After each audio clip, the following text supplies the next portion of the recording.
But I didn't expect that while she talked a big game about her faith, deep down, she was just a greedy, shameless person. Back then, if someone had offered me $1 million, I would have been willing to kneel for it. It's hard to resist the pull of money when you're broke. The only people who can truly treat money like it's nothing are the ones who already have more than they can spend. Take me, for example.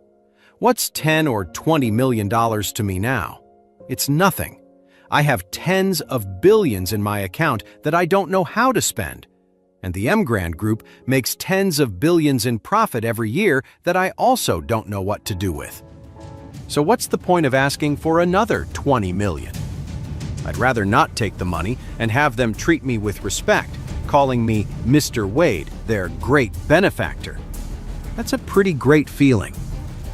But how could I ever tell Waria any of this? Right now, she thinks I'm some kind of saint who sees money as worthless and has incredible powers. In that case, I might as well let her keep thinking that.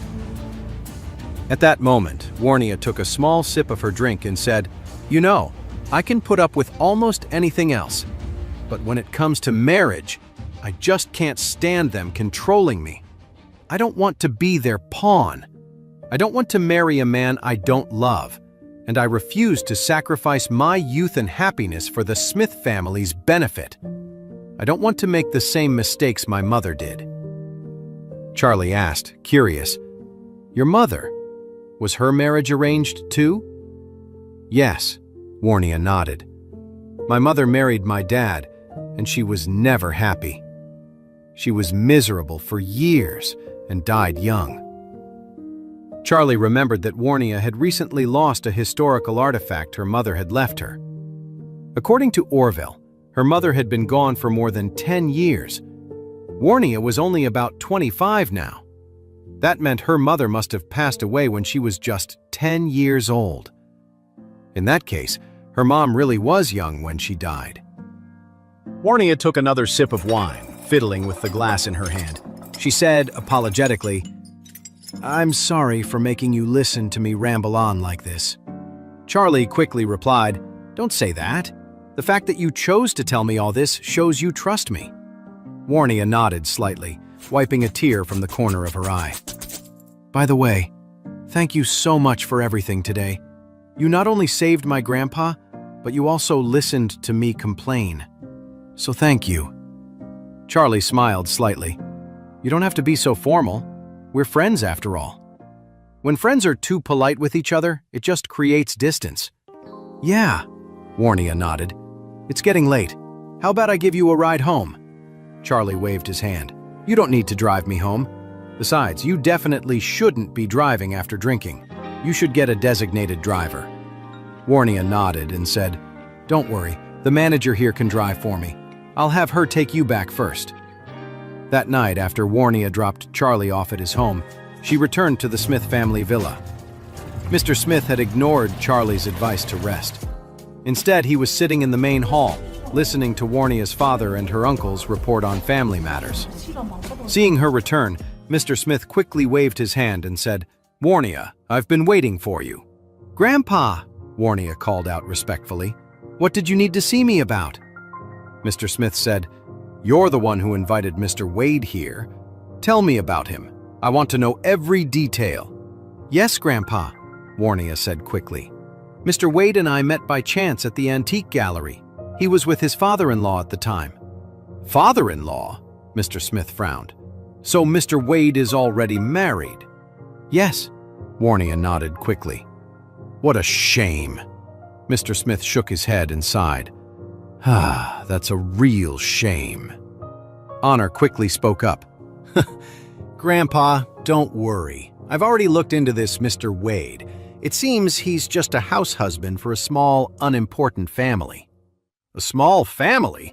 Mr. Smith was even more confused. What kind of small family could land a son-in-law like him? Honor said with a smile, "The Wilson family. You've probably never heard of them, Grandpa." "I haven't," Mr. Smith frowned. "Well, since it's just a small family, that shouldn't be a problem. We still have a chance." After he spoke, he looked at Waria and said, "Waria, please continue." So Waria continued. Back at the antique gallery, Mr. Wade's father-in-law accidentally knocked over one of our antique vases. But then, Mr. Wade fixed it using some kind of lost artisan skills. He didn't just repair the vase, he actually doubled its value. That's when I really started paying attention to him. After that, Waria described everything she knew about Charlie. When she mentioned how Charlie had defeated the famous metaphysics expert from San Francisco, causing his death at the White family's metaphysics conference in Orris Hill, everyone in the room was stunned. Mr. Smith murmured, "I've heard of that man. They say his abilities were unmatched. Even someone as powerful as Lyle Ramsey had to show him respect, and he was killed by Mr. Wade?" "Yes," Waria said, her face filled with awe. That same day, the man was being so arrogant in front of Mr. Wade. Mr. Wade just looked up at the sky and said the word thunder. Then, a clap of thunder erupted out of thin air and struck the imposter dead on the spot. "My God, what kind of supernatural power is that?" Mr. Smith was stunned. The other Smith family members were just as stunned. Summoning lightning from the sky to strike down a metaphysics expert from San Francisco? That was unbelievable. Then Waria said, "Later, another spiritual energy consultant from San Francisco tried to trick me. But thanks to Mr. Wade, he saw right through the guy and helped me fix the dragon's snare in my energy alignment." Waria went on, recounting Charlie's other incredible feats. After hearing it all and considering how Charlie had just saved his life, it was as if Mr. Smith had been struck by lightning himself. He sat at the head of the table for a long time before finally sighing. "The Wilson family. They have a one-of-a-kind son-in-law. This Charlie isn't just some ordinary man. He's a living legend." Honor said skeptically, "Grandpa, Charlie has some talent, sure. But isn't calling him a true prodigy a bit of an exaggeration?" "An exaggeration?" Mr. Smith said sharply. "You think summoning thunder and lightning from the sky with a single word isn't a great supernatural power? A person with that kind of power isn't just a true prodigy. They're practically a true god. That's what that is." After speaking, he turned to Waria and said with a serious tone, "Waria, I have a mission for you." Waria quickly said, "Please, tell me." Mr. Smith said, "I want you to bring Charlie into the Smith family, no matter what it takes. I want him as our son-in-law." "What?" Everyone present, including Waria, was shocked. But deep inside, a little thrill of excitement went through Waria. Still, she answered cautiously, "Grandpa, he's already married." "So what?" Mr. Smith said firmly. "I don't care if he's married. Even if he had a dozen wives and a busload of kids, we would still have to win him over. If we can get a man like him into the Smith family, it would guarantee our family's power will grow exponentially. We could even become one of the top families in the country. Without him, in 100, 300, or even 500 years, the sons of the Smith family might never achieve that magnificent goal." Waria hesitated for a moment, but then a strong sense of hope filled her. She looked at her grandpa and said seriously, "Grandpa, I understand." Mr. Smith laughed loudly. "Good! Excellent! If you can make this happen, Waria, you will be the next head of the Smith family." When those words were spoken, the entire room was stunned. When had a woman ever been named the head of the Smith family? But Mr. Smith had made the promise, and everyone knew he had never broken his word in his entire life. For a moment, everyone in the Smith family was lost in their own thoughts. When Charlie got home, it was already 10 o'clock at night. He was a little confused, however, when he walked in and saw his family sitting in the living room, a heavy silence hanging in the air. Elaine saw Charlie return and immediately glared at him. "Charlie, where have you been? You've been gone for so long. Do you even care about this family? Charlie was about to answer when his wife Claire suddenly frowned and cut in. "Mom!" Elaine quieted down. Charlie carried the vegetables to the table and asked casually, "What are you all talking about?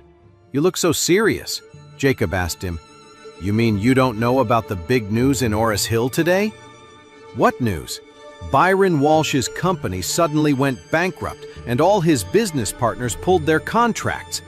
It's like all his creditors showed up at once. His whole financial structure just collapsed and he went bankrupt overnight. He owes billions in debt.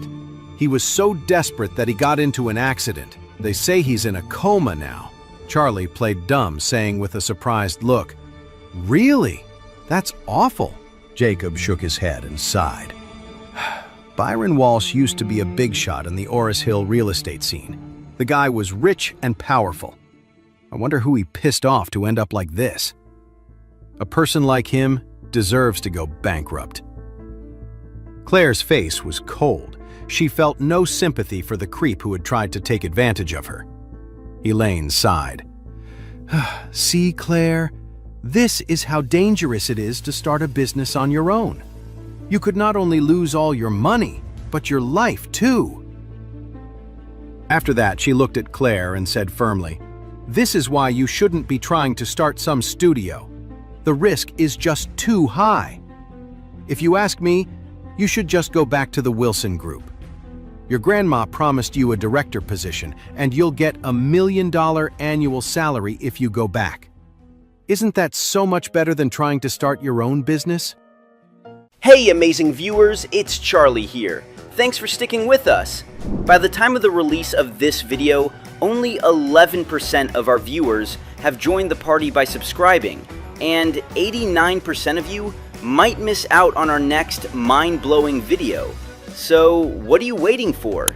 Hit that subscribe button and join the exclusive club.